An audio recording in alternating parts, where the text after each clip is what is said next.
Hi everybody, this is Kevin and welcome back to another video.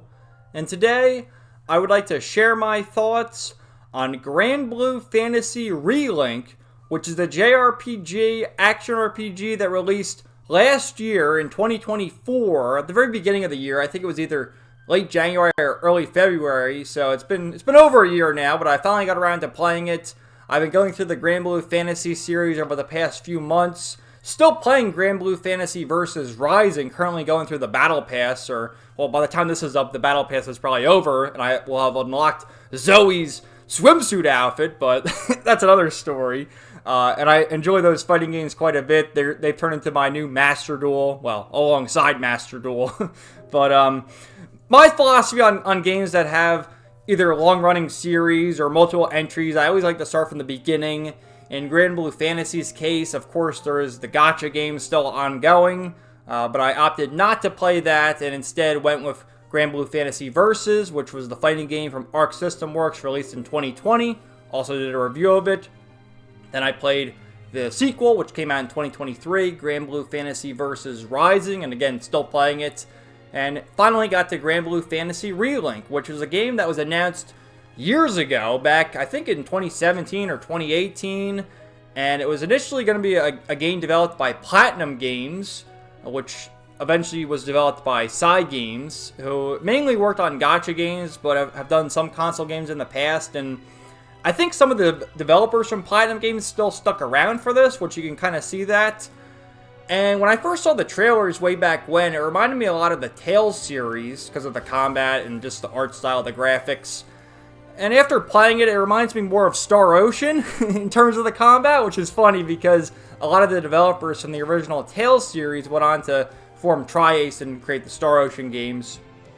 But there's also, especially in the post-game, elements of Monster Hunter, or so I've been told, because there's lots of grinding in the end game where you fight these bosses, and, you know, say you're fighting a dragon, if you destroy its horn, like the horn will come off the dragon, and you obtain the item to use in crafting, and you'll see like the battle damage being done to the enemies, and that's very Monster Hunter-esque. There's also online where you team out with other players to take on these stronger monsters and get more materials, and there's just like an endless gameplay loop. In fact, in the post-game, I spent 80 hours, where the main story is only, 20, 25 hours. I spend way more time in the post-game because of all the grinding and how you can min-max your characters and do the online multiplayer. But if you just want it for the main story, it's 20, 25 hours of JRPG Kino. And I gotta say, man, if you play a lot of JRPGs like myself, a lot of the stories are the same, and in this case, that's definitely true. Like, you can see the tropes coming a mile away, but that's why I love them. And what really sets this game apart is just, it has such a wide cast of characters. It's over 20 playable characters, and there's 3 DLC characters, which luckily you can unlock the DLC characters by doing the post-game grinding. You can get the materials to unlock them, or you can just spend $5 per character to unlock them, which I ended up spending the money because the grinding was too much. And there's all these different play styles, and you get these things called fade episodes. So let's say this is your first you haven't played the gacha game like myself, but in my case I did play the fighting games, so I have more of a grasp on the characters than a noob to the series starting with this. With the fade episodes, the way they're structured, there's 11 visual novel segments for each character, and you get 2 battles, whether it's just fighting regular enemies or fighting a boss. But it gives you the before they join the captain's crew, Gran or Jita, while the story's going on, and then after the story. So you get all the characters really fleshed out. And what I also liked about Granblue Fantasy Relink is most of the characters are from the fighting games, but there's a couple of new characters who are from the gacha game that weren't in the fighting games, and I think there might even be characters who were introduced here, like the villains in particular, who show up in the gacha game later. So, lots of cool stuff. When you start the game, you see there's the promotional artwork right there where you have Gran, Id, Jita, and Lyria. You start the game and you choose between playing as Gran or Jita, and they're both wind elemental. I think they learn the same abilities, stuff like that. The only difference is, one's a guy, one's a girl, and they have different voice actors and things like that. But I didn't really like how it's basically a self-insert character, whereas in the fighting game, Gran and Jita are referred to as Gran and Jita. In this case, they're just referred to as the captain by the other characters, even by Lyria. Or I guess Lyria just says you, or him, or her. She says that. You know, she never calls him Gran or Jita because you name the character, which I thought was kind of annoying because the fighting game really fleshed these characters out as their own entities, in this case being more self-insert. But it's a beautiful looking game. There's different types of graphics, so like this is one of the cutscenes that's playing out, where, you know, you can't really take any action, but you also get the visual novel style cutscenes where they're talking right there, and then there's EO picking on Eugen, and there's so many different areas to explore in the game too. Like it's again, as I said at the beginning, once you play one JRPG, you sort of play them all. They have the standard areas where you have the grasslands, the forest, the ice area, the desert, the fire. You know, in Granblue Fantasy, there's floating islands, so you're on the Grand Cipher, the airship, and you're traversing through the sky, and I really enjoyed that quite a bit. Like I said, there's 20 playable characters, but the main cast, there's 6 playable characters, and that's Gran or Jita. You have Io, who's the young mage. She can heal, use attacking spells, things like that. Rosetta, who wields a knife, and she can also use mage attacks, magic spells, as well as buffing and debuffing the party, debuffing enemies. Eugen, who uses a gun, and he's your range attacker. Catalina, similar to Gran, in that she wields a sword, and she can summon a primal being known as Ares. And then Eugen, who also wields a gun. And while you can unlock all sorts of characters throughout the main story, like I said, there's over 20. You can unlock about half of them in the main story, and then you unlock the other half in the post-game. So you got to think about who you want to unlock. Like, they give you a thing called a crewmate card. You can select whichever character you want. But just remember, you can only select about half of them in the beginning, and then the other half in the post-game. But while you select the other characters, in my case, I chose Zeta right away. When you get these cutscenes like this, these are the only characters who show up. You know, your main party, Roland, who I'll show you right now, one of the other important NPCs, and characters like that. So I thought that was kind of disappointing for the main story, where the other characters, aside from the main 6, are just relegated to the Fate episodes or the post-game. And, like, you'll explore the story area, and in my case, I always use Zeta, and she'll talk. Like, as you're walking in the overworld, she'll be speaking and talk to the other characters, but in the cutscenes, you only see them. So, with the Fate episodes, like I said, this is the previous Fate episode before Granblue Fantasy Relink begins, so the introduction as to how Gran and Lyria are connected, or Jita and Lyria are connected. You get one with Catalina, and again, this just gives you the backstory of the characters, how they wound up on the Grand Cipher, and it's meant for people who didn't play the gacha game or didn't play the fighting game. So I really enjoyed that. Especially, like, for Io, she's a character who appeared in the fighting game in cutscenes, but she wasn't a playable character. And it's funny to me how, like, we have so many characters from the fighting game who show up here, but then there's characters like Luane and Ladiva and Zoe, Matera, a bunch of characters from the fighting game who don't show up here, but then we get someone like Io and Rosetta who do join the party. But then we get characters like Io, Rosetta, Rackham, Eugen, who finally do join the party. I would have liked to have seen the other characters show up in the Fate episodes, like in Zeta's case. Maybe we get Beatrix and Eustace show up in her Fate episode just to say a few lines. And they don't need to be playable characters, but just to get a little cameo appearance, if you get what I'm saying. So, there's Rackham, he's the helmsman of the Grand Cipher. And Eugen, who is basically the boomer of the party, which, you know, in JRPGs, they make the boomer of the party a 30-year-old, you know, my age. But in this case, Eugen is in his 50s. And I enjoyed his backstory quite a bit, because his reason for joining Gran's crew is that his wife died. And, you know, he had nowhere to go. And, like, what is he going to do in life now? It's over. So let me join these youngins and help them, lead them on their way. So I enjoyed that quite a bit. You get Rosetta and her mommy milkers. Now, one gripe I have here is in the fighting game, like I said, she wasn't a playable character in the fighting game, although she was a boss in the fighting game. And this is how she looks in the... She still looks hot. Believe me, she looks hot in this. But this is how she looked in the fighting game. And it's like, god damn! Like, come on, how come we couldn't get Rosetta... Get a DLC outfit at least with Rosetta wearing that. But great voice actors, too. Rosetta, she was voiced by Allegra Clark. We had... Gran was voiced by Kyle McCarley. Jita, Erica Harlacher. Kyle Haber voices Rackham. So many great voice actors. And especially for the villains, where we have one of them right here, Galanza, voiced by probably my favorite male voice actor of all time, Crispin Freeman, the legend who voices Kirei Kotomine in the Fate series, Alucard in Hellsing, Holland in Eureka 7. So good, man. So to see him as one of the villains in this game was great. We also have this woman right here, Maglielle, who is voiced by Debbie Derryberry, most famous as Jimmy Neutron, if you can believe that. And then one of the other main villains, Id, voiced by Robbie Damon. And then we also have Lilith, who is voiced by Maggie Robertson. And these are the main villains. I'm not going to delve in too much detail of them because it's spoilery, but I figure I'll just go through them and show you their character models and who they're voiced by. Again, for all the different main characters here, best girl, we have Zeta, which, my goodness, man, I chose her right away. Again, there's around 20 or so characters. You want to think through which character you want to use right away because of the different skill points and leveling the characters up.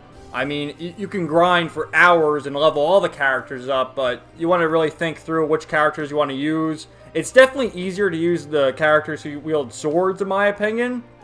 But similar to the fighting games, you have characters who use swords, bow and arrow, magic, guns, bulky characters like Vasaraga, and, well, Ladiva's not in this game, but Ladiva in the fighting game, and stuff like that. So definitely think through which characters you want to use. I thought Zeta was fun to play as, but once I got to the post-game, believe it or not, Charlotta and Narmaya are really fun to use because of how fast they are. And in these games, you definitely want to learn how to dodge, especially when you get to the end. Dodging, blocking, stuff like that. Because a lot of those bosses, they'll do a lot of damage to you. But for me, I just like the button mash. I mean, that's how I play these games. I beat Kingdom Hearts 2 Final Mix on the highest difficulty just by button mashing and minimal dodging and blocking. So that's how I play my games. I know, oh, you gotta dodge. No, I don't dodge, man. I attack and I button mash. That's what I do. So... one thing with Zeta I do need to point out, and also I'm going to point out with Narmaya, is they censor the characters a little bit. And you can see with Zeta, she's wearing a skirt, which in the fighting game, she just wears a skirt. That's it. But here, she's got little pants under the skirt. It's like, what is going on here? Why do we have little pants on underneath the skirt? If you're going to wear the skirt, I got to see the undies. So here she is in the fighting game doing her stance before battle, and you can see she's got her skirt on, and I guess they have a little black void there because can't see any pants though, but they have it more pronounced in this game, you can see, and that's really annoying in my opinion. But you know, I mentioned Vasaraga before. He's one of the bulky characters, very slow but does a lot of damage, has a lot of HP. In the game, in the universe, he's part of the society with Zeta, and it's funny to see the compare and contrast of the two of them, how he's this edgelord wearing a mask. He's also a creature known as a draft, similar to Narmaya, in that they have horns. And Anila, she's in the fighting game, she has horns as well. So it's just funny to see him team up with Zeta. But again, I would have liked, with the Fate episode, to have Beatrix as well. She doesn't have to be a playable character, but for her to just interact with Zeta, because it's fun. We also have Lancelot, which he's part of this group with the Holy Knights, and there's 4 of them in this game. We have Lancelot, who dual wields. We have Vayne, who uses an axe, and his Fate episode was a lot of fun. He was helping the kids, you know, adventure through the woods and fight monsters, and there he is, cheering them on. There's Percival, the Lord of Flames, which he's like the rival to Lancelot because Lancelot's attribute is water. And then we have Siegfried, which they mentioned the dragon Fafnir. And there's also in the gacha game, there's a character called Jeanne d'Arc, similar to the Fate series too, where they have the historical figures. So again, I haven't played the gacha games. I don't know too much about all that, but still cool to see. We have Charlotta, who is also part of the Holy Knights. She's a creature called a Harven, similar to how I mentioned before of Vasaraga and Narmaya being drafts. She's a Harven, which is like an elf-like creature. And despite her being short in stature, she's a proud warrior, member of the Royal Knights. And in this one, she fights all these enemies and defends this guy named Sir Soupstock. And she had a really cute Fate episode. There's also Fairy, who is a ghost. And she has these ghost pets. Really sad story, honestly, going back with the beginning of her Fate episode where, no one could see her, but eventually she came in contact with the Captain, Gran, and she helps this old lady who lost her husband. And there she is with Lyria, encouraging the old lady, like, I died too, I'm a ghost, I'm here, it's all good, I'll help you move on. So there's that. Fairy was another fun character to play as. I had her in my party in the post game. She wields a whip and again can summon her little ghost pets. We have Narmaya. My goodness, man, the big sister. That's what she says when she attacks in the full burst attack. When all the characters do their ultimate moves, one of her sayings is she'll either be really badass, they will perish, or she'll go, big sister defense. And it's so funny because she acts like Gran's big sister. But again, you see like the pesky censorship. They're keeping the Narmaya side boob away from us by adding this black undershirt covering the side boob, where you see this is her artwork in the fighting game. I couldn't get a good screenshot for the fighting game, but in the fighting game she has the side boob pronounced in there. That's the illustration. When you select your character, you see that. There's no black strap. There's plenty of side boob, but they took it from us. They took the side boob away from us in Relink. But she's still cute. But it's still worth mentioning because it's bullshit. Like why? Why are they doing it? Oh, you can mod it, but I play this on PS5, so I can't mod it.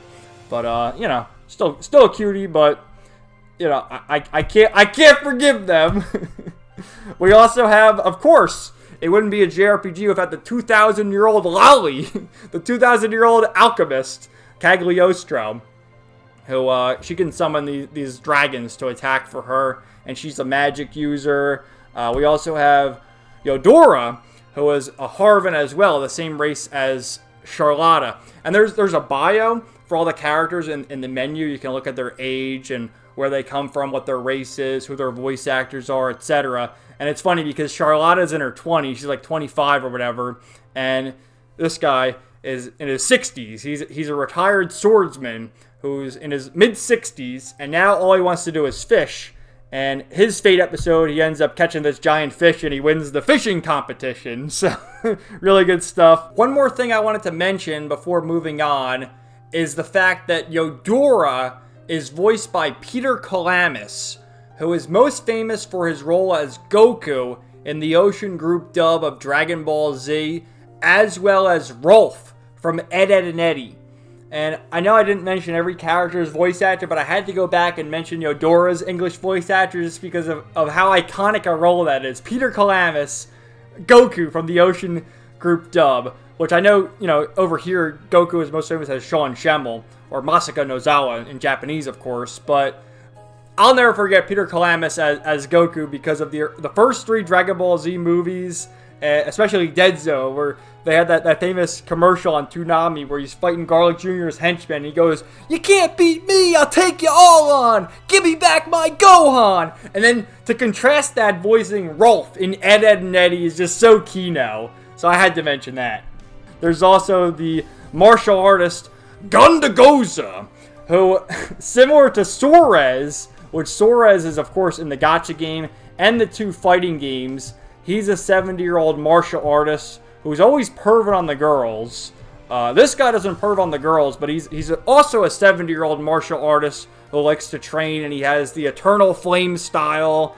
And in his case, he ends up, with his Fate episode, fighting Galanza one-on-one in an epic boss fight, man. This was great. Definitely want to save this for the post-game, though, because of how powerful Galanza is. But, because in the typical party, you have 4 characters. So this is just one-on-one, so you got to really strategize, but it was great. I really enjoyed that quite a bit. And then just going over, I'm going to go over 2 of the DLC characters, because 1 is major spoilers, but 2 of the DLC characters you can get, we have Seaphone and Twayan, who are members of the Eternals, which are elite fighters. There's also a couple others in the fighting games, Seox and Anrei. Anrei, I was mentioning the thing about Beatrix earlier. Anrei appears in the Fate episodes here with speaking lines, so that's why I wonder, like, why couldn't Beatrix appear with speaking lines? You don't need to make her a playable character, but just have her cameo and talk to Zeta and stuff. But they're sent there. Twayan, of course, is super sexy, so you better believe I was playing as her for a bit. And, you know, she uses a bow and arrow, a ranged attacker. Got some side boob going as well, of course. I guess it's a little covered up, but I'll take what I can get. And Seaphone uses a sword, and, you know, some good stuff. Here are some of the important NPCs. We have Historia, who we meet in the Ice Realm. And then we also have Zathba, who is an information broker we meet about halfway through the game. Complete badass with the sunglasses, and he helps us a number of times throughout the story. Here's some of the enemies we fight. There's Fury Cane, one of the primal beings. There's also this giant mech we fight, Excavalion, which there's all sorts of different play styles where, you know, you'll be controlling your main characters, of course, fighting, button mashing, as I like to say, but there's also segments and missions where you're on the Grand Cypher and you go on the turret and it turns into a shooter. And, you know, you have this right here where you actually control one of the mechs on the battlefield. And you also have this right here where you even control Bahamut at a certain point. And I saw other people sort of compare this to Final Fantasy 16, where you control the summons in that game. So I don't know. I haven't played Final Fantasy 16, but some comparisons right there. Here are the ultimate attacks where the characters are all lined up and they do the full burst. I mentioned before where Narmaya goes, Big Sister Defense! So they all do their special attacks right there. You get a trophy for that. There's a skill tree where, you know, you spend all the points you earn. You can max out your abilities. It's kind of very minimal. Like, you see what's the percentage right there. Critical hit rate up 6%, 2%, health up 500. But it all adds up. Different quests and lots of good stuff right there. So I know I've gone over quite a bit of the characters and probably have spoiled some things, but I'm going to do my spoiler warning now to talk more in detail about the story. The main purpose there was just to mention all the different characters and what I liked about it. And basically, I recommend you gotta, like, think about which character you want to play as, whether you want to use swords, whether you want to be a ranged attacker, use magic, use one of the gunners like Eugen or Rackham, and pick that character from the beginning, because despite the party having, you know, 4 members at once, you can only control one of them. Like, in my case, I just control Zeta. You can't switch between the other characters like a Tales game or like Star Ocean or whatever else. So you got to really think it through and remember that you're only going to unlock about half the characters through your main story playthrough, and then you unlock the other half of the characters in the post game. So with that, I'd like to issue my spoiler warning. I'm going to go into great detail of the plot from here on out. Once again, I strongly recommend this game if you're a JRPG fan. It's JRPG Kino. And depending on how you want to play the game, if you just want to do the main story, it's 20-25 hours. I strongly recommend going to the Fate episodes, though, but the post-game is a grind, and it's a fun grind. I mean, I spent 80 hours on the post-game, so it tells you all you need to know, but in my case, the post-game sort of turns itself into a podcast game, in that you, like, watch another you watch this YouTube video while you're grinding, right? And also, while this game does have online, nobody plays it anymore. At least the few times I've tried to do the online, it takes 10 minutes, and then you'll get, you know, a group to play with. And then after that, they don't want to do it again. So you got to wait 10 more minutes, 20 minutes, and it just takes forever. And from what I understand looking into it, while this game did release on PS4, PS5, and PC, because I'm playing it on PS5, I can only play online with other PS5 players. I can't play with players on Steam. So I don't know why they didn't figure that out, because, you know, the fighting game has the cross-play where I can play on PS5 and play against someone on Steam. So the online is essentially dead, but if you have other friends who play the game, you can link up with them and play with them. But, you know, it's a sort of a flavor of the month type game, I guess, and that people played it last year and have moved on to whatever the current thing is right now. I don't even know. I just play backlog games at this point. But I recommend it. And again, if you're a JRPG fan who likes action RPGs, you like the colorful cast of characters that we went through, then you're going to have a fun time with it. No doubt about it. And then you can get as far as you can in the post-game. I haven't even finished the post-game. 110 hours in this game. I'm still working on it. And I have one more trophy to go for the platinum. But, you know, I got to record this video at some point. So I'm doing that now. Anyway, spoiler warning. So, about, I'd say, a third of the way through the game, you confront Id, one of the main villains. And you lose. And it's a fight where you legitimately lose. Like, you can try. But he takes your party members out one by one. And then he eventually takes out the captain. In this case, Gran. And you see he destroys Gran's sword. And Gran is left defenseless. You have Vern. What the heck are you and what do you want from us? Which, Vern is a cute little guy. I see people online complain about him, say he's annoying. I think he's cute. He's a fun little mascot, him and Lyria. So what happens is Id, Lilith, Galanza, and Magliel take Lyria away. And so the story after that point, like it started with us going around helping the townspeople, you know, trying to quell the primal beast causing problems. And then, you know, Lyria gets kidnapped, so we got to go regroup with Roland.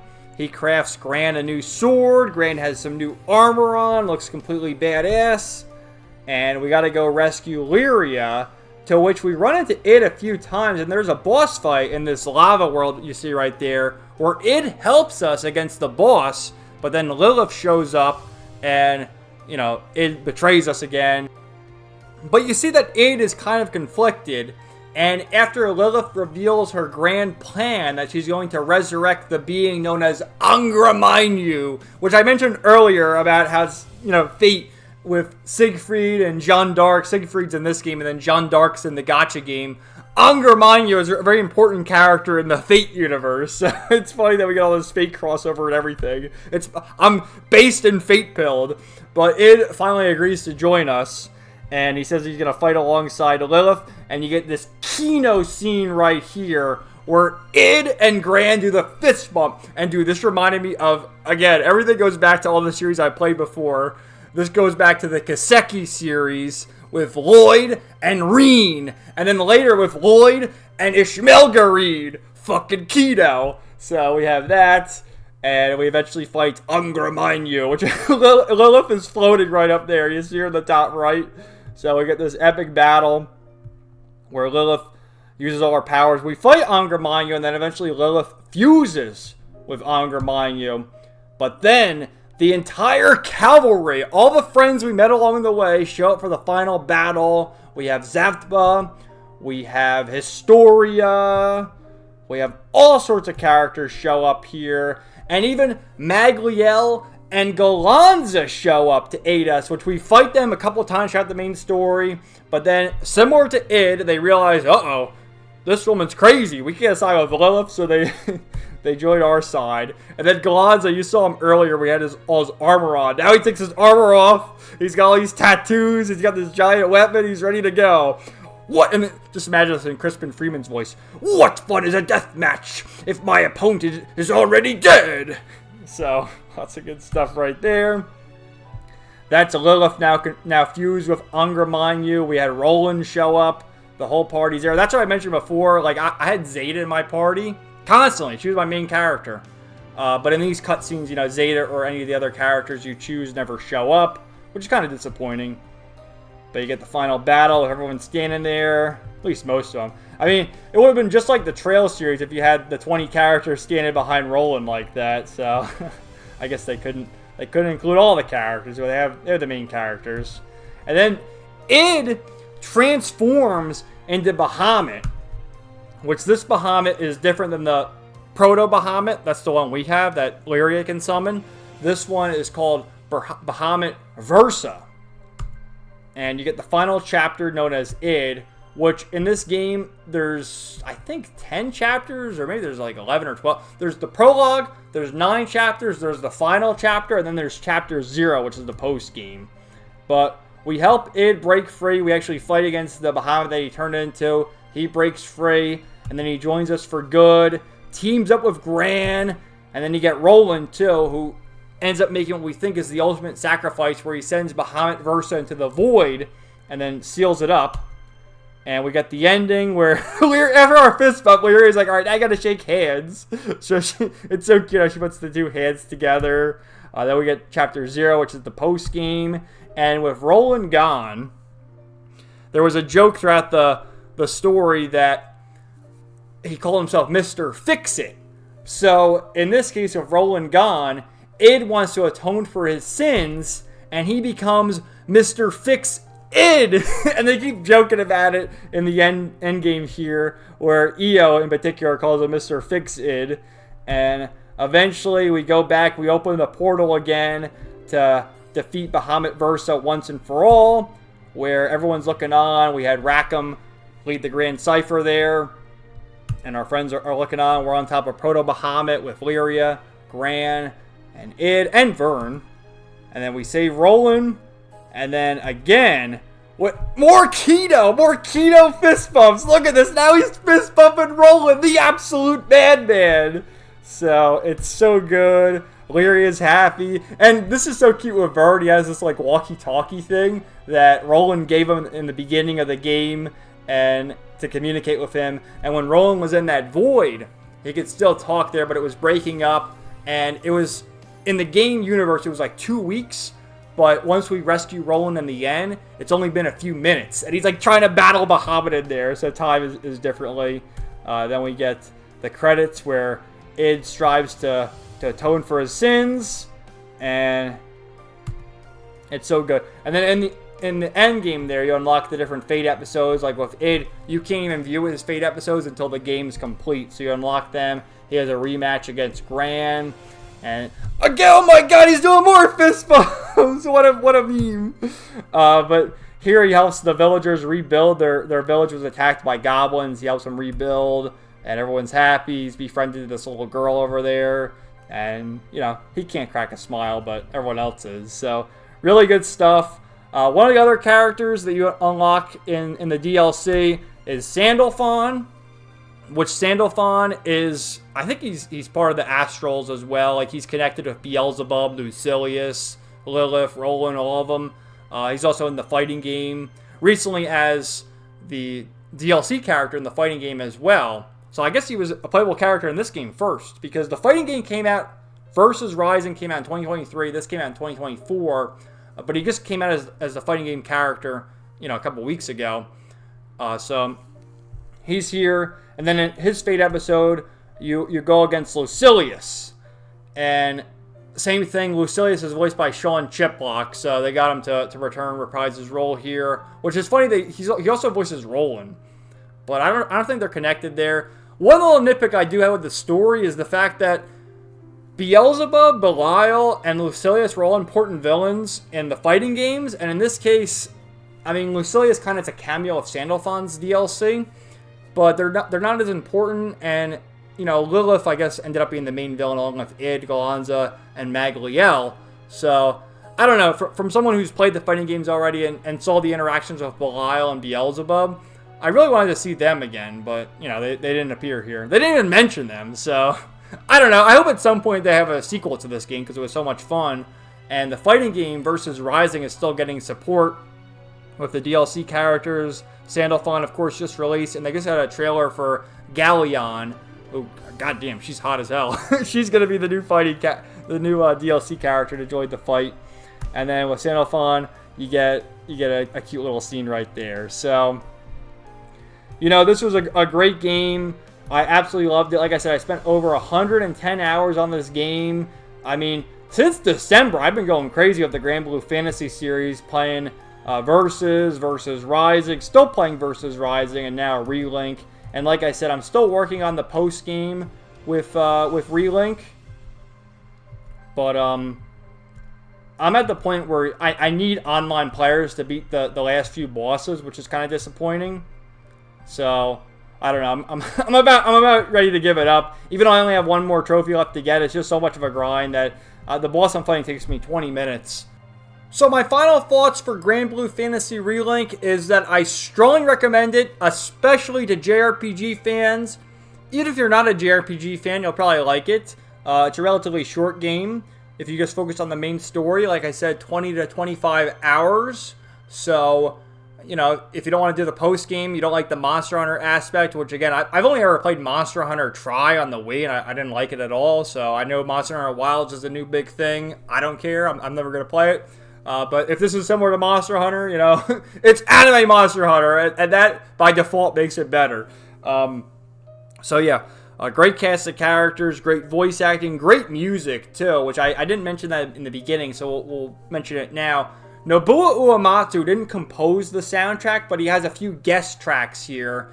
And then some of the music is straight from the fighting games, which, hearing it again, makes me think that it's not from the fighting... It is from the fighting games, but it originated from the gacha game. And the gacha game brought it to the fighting games brought it to this game. So whoever did the music in the gacha game, fantastic. And it's crazy to think that because, like, Fate Grand Order has a great OST too. And, oh, it's just a gacha game. Don't disrespect gacha games around me, boy. But, yeah, I love this game. I hope there is a sequel. Though, with the sequel, and I understand why they do the multiplayer, because these developers are all about gacha games. And that's kind of... I don't know if they thrive on multiplayer, but it's online. I hope they just make the sequel more single player and maybe turn into a 50-hour game instead of a 25-hour game. Include the Fate episodes and then do the same thing where you include these characters because these are obviously the fan favorite characters. You know, Zeta, Narmaya, of course, Gran, Jita, all of them, they're the main characters. So they have to be there. But I know Zeta, Narmaya, and Cagliostro, Lancelot, like Percival, those are the fan favorite characters, so please include them, but include the obscure characters, include the newer ones like Beatrix, Anila, Vicola. That'd be cool if Vicola was in the game. I mean, she's so fun to play as in the fighting game. Lil like I'm kind of disappointed Lil wasn't in this at all, because Lil is he's a bro. And La Diva would have been a fun character, but who knows how they would have handled that with the localization. But anyway, that's about all I have to say. Thank you guys so much for watching this video. I really enjoyed my time playing through Granblue Fantasy Relink the past month or so, as well as talking about it now the past over half an hour, almost 40 minutes. So I hope you check it out. I see it's on sale all the time now. I mean, it's like 25, 30 bucks. Pick it up and play it, and let me know what you think in the comments down below. And if you've played it, let me know your thoughts. Who is best girl? For me, you already know. It's Zeta. And a close second, though she's not in this game, Beatrix. Zeta and Beatrix, best girls. So thanks, guys. Have a great day, and we will talk to you later. Peace out. 99.